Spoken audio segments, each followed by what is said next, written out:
मैं मुकेश कुमार आप तमाम लोगों को सक्सेस साइंस कोचिंग में स्वागत करता हूं। और आज हम लोग स्टार्ट करने जा रहे हैं त्रिकोणमिति, जो 10th स्टैंडर्ड का सबसे बड़ा चैप्टर है और सबसे इम्पोर्टेंट चैप्टर है। और जब तक आपका त्रिकोणमिति क्लियर नहीं होगा, आपका ना तो 10th तो क्लियर होगा और ना ही फिर इंटर में तो सबसे ज़्यादा यूजफुल है। इसलिए आप लोग थोड़ा इसे अच्छा से समझने का कोशिश करेंगे।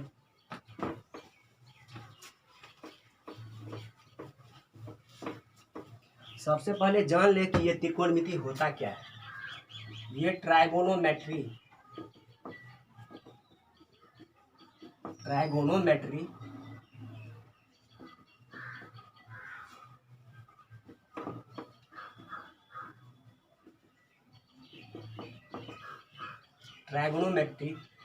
दो ग्रीक वर्ड ट्राइगोनो और मैट्रिस से बना है। ट्रिगोनो और मैट्रिस से बना है। और ट्रिगोनो को आप लिख सकते हैं ट्राइगोनो, और मैट्रिक को लिख सकते हैं मेट्रो। अर्थात ट्राइगोनो का फुल वर्ड होता है ट्रिगोनोन और मैट्रिक का फुल वर्ड होता है मेट्रोन। ट्रिगोनोन को हिंदी में हम त्रिभुज कहते हैं और मेट्रोन को माप कहते हैं। कहने का अर्थ ये हुआ कि त्रिकोणमिति में त्रिभुज की माप के बारे में पढ़ते हैं। त्रिभुज की माप क्या होता है, तो किसी भी त्रिभुज में उसकी कोणों की माप, भुजाओं की माप ही त्रिभुज की माप होता है। और इसी आधार पर हम ट्राइगोनोमेट्री को परिभाषित करेंगे।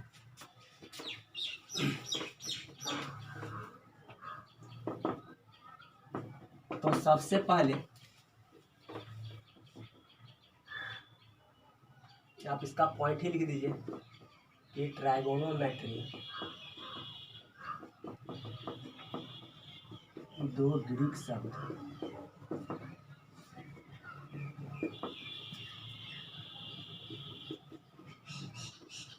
ट्राइगोनो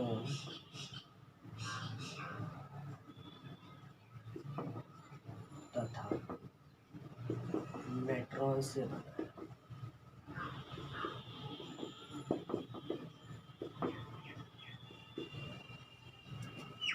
जिसका शाब्दिक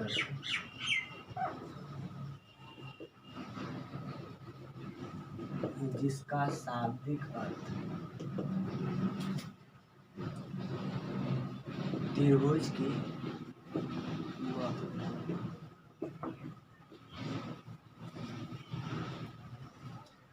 और इसी के आधार पे हम ट्राइगोनोमेट्री को डिफाइन करते हैं।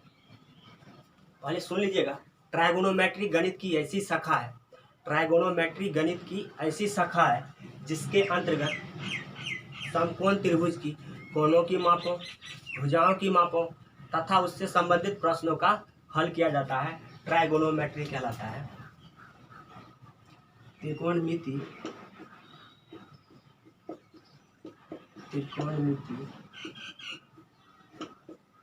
गणित की ऐसी शाखा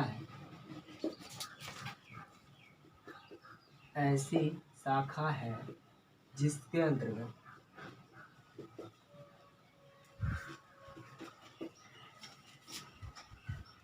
समकोण त्रिभुज की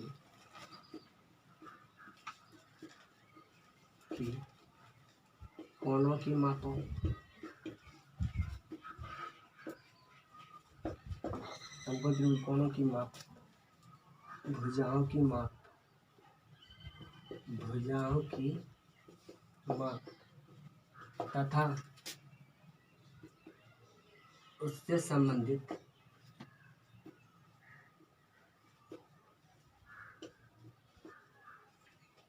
प्रश्नों का हल किया जाता है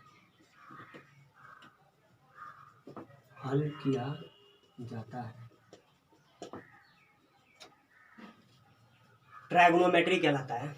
तो इधर लिख दीजिएगा आप लोग, ट्राइगोनोमेट्री कहलाता है। ट्राइगोनोमेट्री कहलाता है। इतना आप लोग अगर नहीं लिख पा रहे हैं तो वीडियो को पॉज करके लिखिएगा। अब आप पढ़ने जा रहे हैं ट्रायगोनोमेट्री एंगल, त्रिकोणमितीय कोण।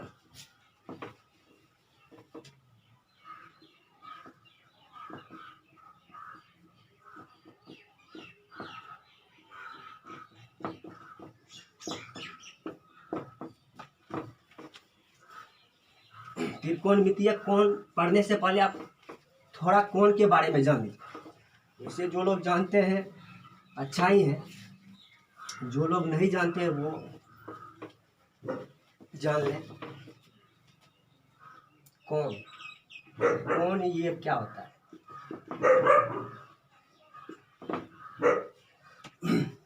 पहले समझ लीजिए इसका एग्जाम्पल। पढ़े होंगे, एक ही आदि बिंदु वाली दो किरणों से बनी आकृति को कोण कहते हैं। एक ही आदि बिंदु, एक ही आदि बिंदु वाली, कहने मतलब ये हुआ, ये आपका ओ ए, ये ओ बी, ये आपका दो किरण है और इसका एक ही स्टार्टिंग पॉइंट यानी आदि बिंदु क्या है? शून्य है। तो एक ही आदि बिंदु वाली दो किरणों से, एक ही आदि बिंदु वाली दो किरणों से बनी आकृति कोण कहलाता है, या फिर दो किरणों के बीच के झुकाव, दो किरणों के बीच के झुकाव को कोण कहते हैं।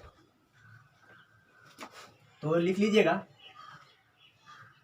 कोण का डिफिनेशन। एक ही आदि बिंदु वाली, एक ही आदि बिंदु वाली दो किरणों से बनी आकृति, दो किरणों से बनी आकृति कोण कहलाता है।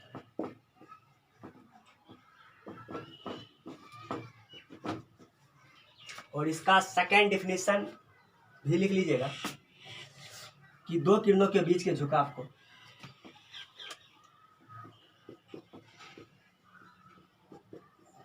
दो किरणों के बीच के झुकाव को कोण कहते हैं।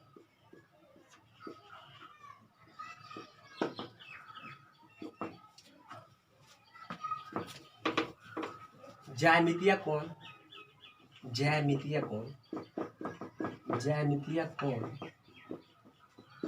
360 डिग्री का होता है। और सेकेंड पॉइंट है ज्यामितीय कोण हमेशा धनात्मक होता है। ज्यामितीय कोण हमेशा धनात्मक होता है। आप लोग ये 9 या फिर 8 स्टैंडर्ड में पढ़े होंगे। तो इतना सब कुछ जानने के बाद आप आइए ट्रायगोनोमेट्री एंगल के बारे में जानते हैं। तो सबसे पहले इसे भी आप समझ लें कि ट्रायगोनोमेट्री एंगल क्या होता है। जैसे आप लोग पढ़े हैं कि ज्यामितीय कोण हमेशा धनात्मक होता है, लेकिन ये त्रिकोणमितीय कोण होता है जो है ये आपका धनात्मक और ऋणात्मक दोनों होगा। ये इसके डायरेक्शन के ऊपर डिपेंड करता है। जब किरण एंटी क्लॉकवाइज डायरेक्शन में हो, यानी घड़ी की सुई की विपरीत दिशा में, जब किरण एंटी क्लॉकवाइज डायरेक्शन में हो, घड़ी की सुई की विपरीत दिशा में हो, तो उस केस में बना कोण धनात्मक होगा। और जब किरण क्लॉकवाइज डायरेक्शन में हो, यानी घड़ी की सुई की दिशा में हो, तो उस केस में बना कोण ऋणात्मक होगा। इसे एग्जाम्पल द्वारा समझते हैं।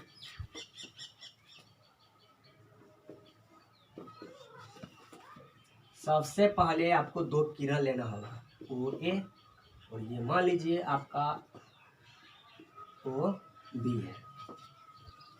इसको प्रारंभिक भुजा बोला जाता है, प्रारंभिक भुजा, या फिर आप इनिशियल साइड बोल सकते हैं, इनिशियल साइड। और इसको मैं रोटेट कर रहा हूँ, अर्थात ओ ए को फिक्स करके ओ बी को रोटेट कर रहा हूँ। तो आपका जो फिक्स है, जो स्थिर है, उसे बोला जाता है प्रारंभिक भुजा, इनिशियल साइड। और जो मूव करेगा उसे बोला जाता है फाइनल साइड, या फिर एंडिंग साइड, या फिर टिप बोला जाता है, टिप साइड। यानी मतलब ये हुआ आपका, ये इनिशियल साइड हो गया और ये क्या हो जाएगा, ये टर्मिनल साइड यानी अंतिम भुजा, अंतिम भुजा, इसको लिख सकते हैं टर्मिनल, टर्मिनल साइड।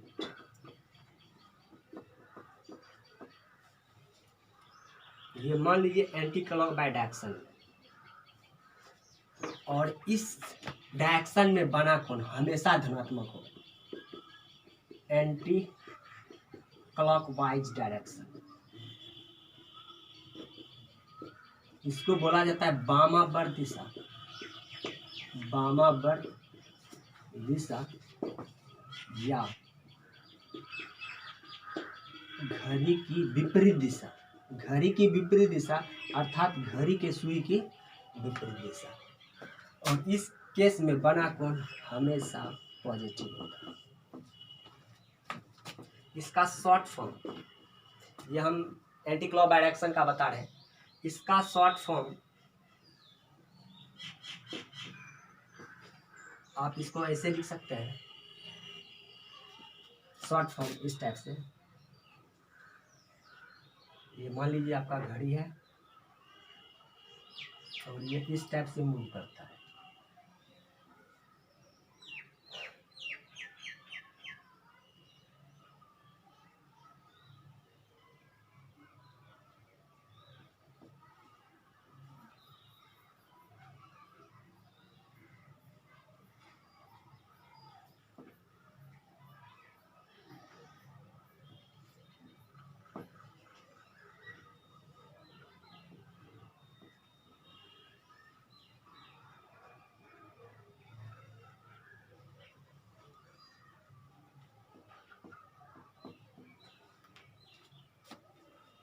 नहीं तो आप इसके ऐसे लिख सकते हैं,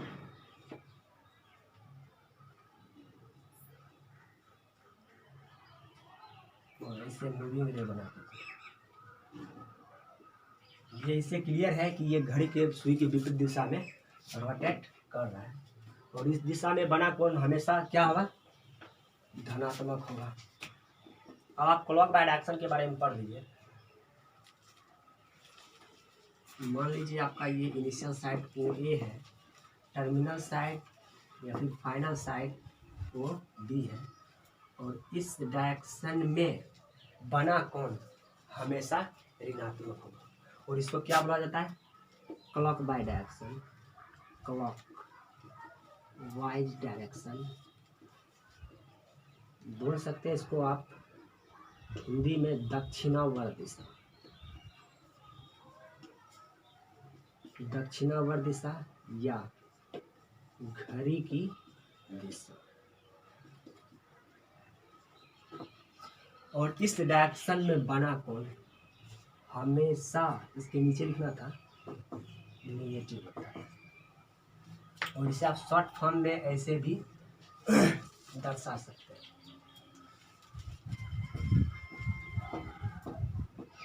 है इसका, मान लीजिए ये इसका कैमरा है, कैसे मूविंग रे बना,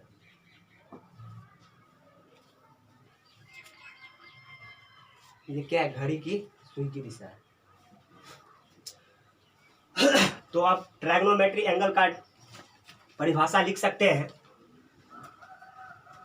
कि, पहले सुन लीजिएगा, कि त्रिकोणमितीय कोण में, त्रिकोणमितीय कोण में,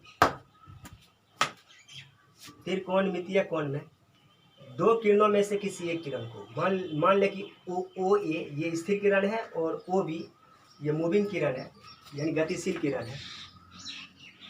त्रिकोणमितीय कोण में दो किरणों में से किसी एक को स्थिर मानकर दूसरी किरण को वामावर्त दिशा या दक्षिणावर्त दिशा, वामावर्त दिशा या दक्षिणावर्त दिशा घुमाने पर जो कोण बनता है उसे त्रिकोणमितीय कोण कहते हैं।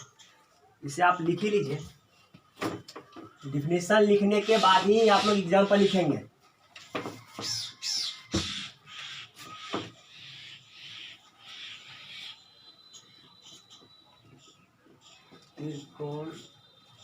त्रिकोणमितीय कोण में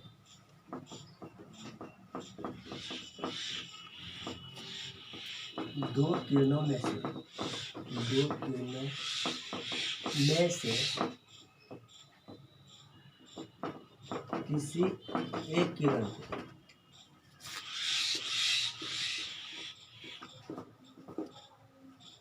वामावर्त दिशा,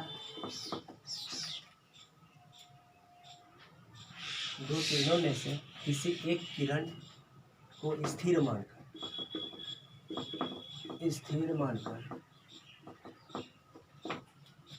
दूसरी किरण को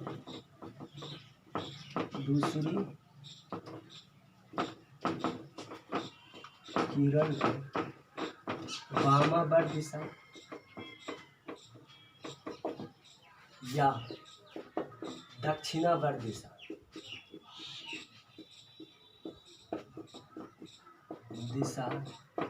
में घुमाने पर जो कोण बनता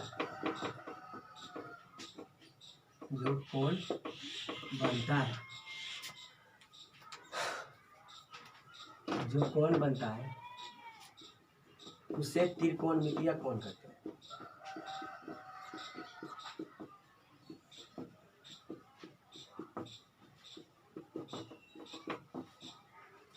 और आप एग्जाम्पल करके इसको नोट कर लीजिएगा।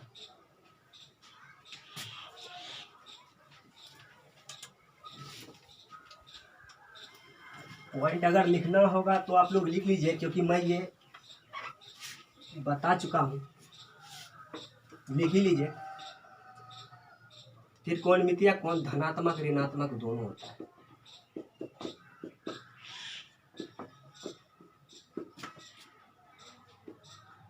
धनात्मक ऋणात्मक दोनों होता है।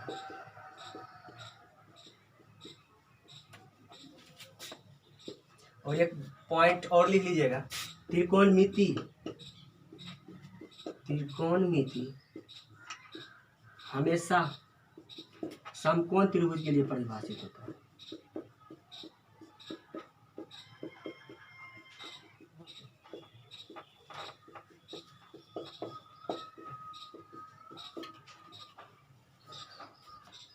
आज इतना ही रहने दीजिए। मैं आपको बता दूं कि ये मेरा पहला वीडियो है और इसमें थोड़ा बहुत कठिनाई हो सकती है, उसके बाद सब क्लियर हो जाएगा। तो कल हम पढ़ेंगे ट्रायगोनोमेट्री रेशियो, टी रेशियो अर्थात त्रिकोणमितीय अनुपात के बारे में।